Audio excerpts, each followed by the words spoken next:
మెదక్ జిల్లా పాపన్నపేట మండలం ఏడుపైల శ్రీ వనదుర్గమాత దేవాలయం వద్ద మంజిరా నది పరవళ్లు తొక్కుతుంది.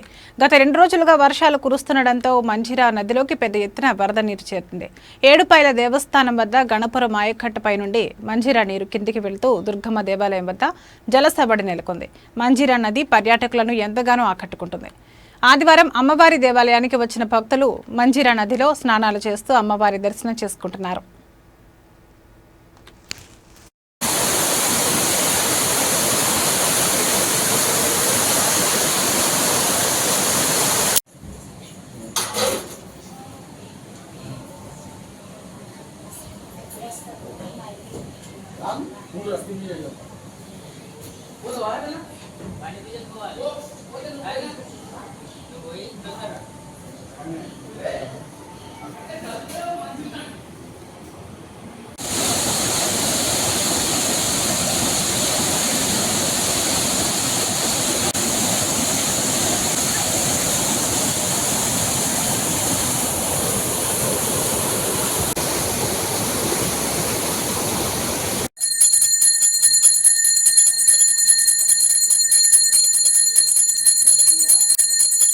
వారి మాతా की